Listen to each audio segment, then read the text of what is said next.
Hello student, welcome to the new class. Today I will discuss the second chapter, the namely law of indices.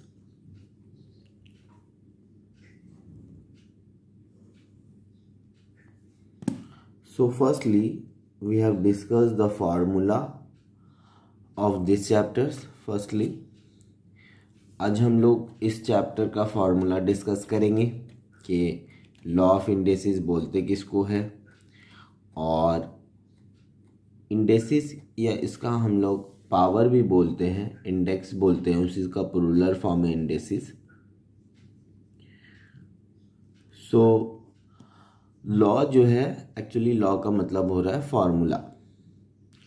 तो हम लोग सबसे पहले ये जानेंगे कि ये चैप्टर से रिलेटेड क्या क्या चीज़ हो सकता है और फार्मूला समझेंगे, फिर उसके बाद सम्स बना सकते हैं।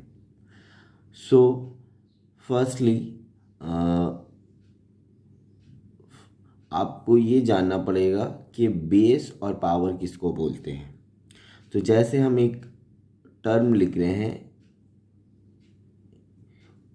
This one here, A is the base and M is the power. A यहाँ पर बेस है और M जो है वो है पावर। इसको रीड करने का तरीका क्या है? A to the power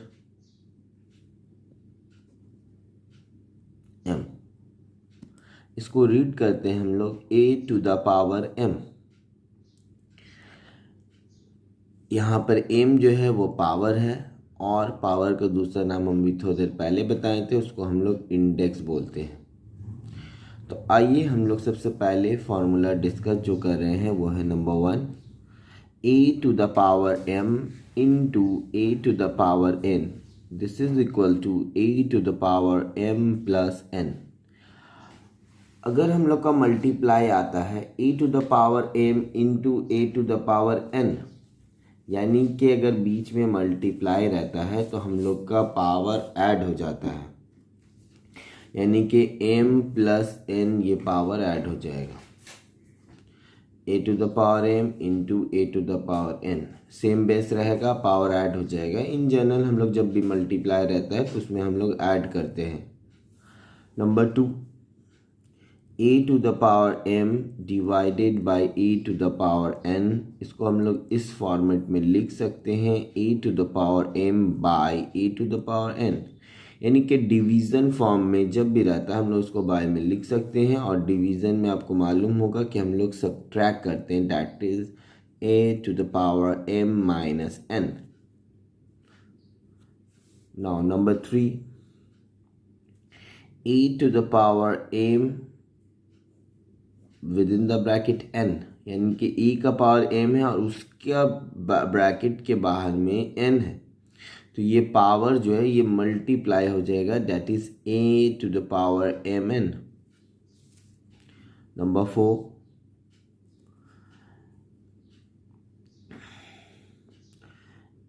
number 4 में अगर 2 है, जैसे कि ए बी का पावर m है, पहले यहाँ एक बेस था, यानी एक बेस था, एक पावर था, ये ब्रैकेट में था, इनटू हो गया था। अभी ये जो पावर है ये हो जाएगा a to the power m dot b to the power m। Number 5, a to the power 0 अगर हो गया, कोई भी पावर का अगर 0 हो जाएगा तो वो हो जाएगा 1। नंबर 6, रूट वाला है, जैसे कि स्क्वायर रूट भी हम लोग बोलते हैं, इसको हम लोग nth रूट बोलते हैं, nth root of a to the power m, ये हो जाएगा a to the power m by n। अगर स्क्वायर रूट होता है जैसे कि रूट a, इसका मतलब होता है a to the power half. Square root मतलब उसको हम लोग पावर हाफ बोलते हैं, क्यूब रूट को 1/3 पावर बोलते हैं। तो इस तरह हम लोग इसको रिप्रेजेंट कर सकते हैं। नंबर 7 देख लीजिए, या 7 नहीं देखा कि हम आपको इसी का एक और फॉर्मेट दिखा सकते हैं। ये अगर फ्रैक्शन में अगर है, that is a by B का होल पावर m, तो इसको हम लोग लिख सकते हैं a to the power m by b to the power m।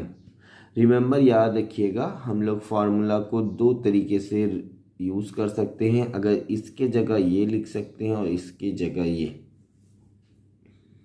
याद रखना है।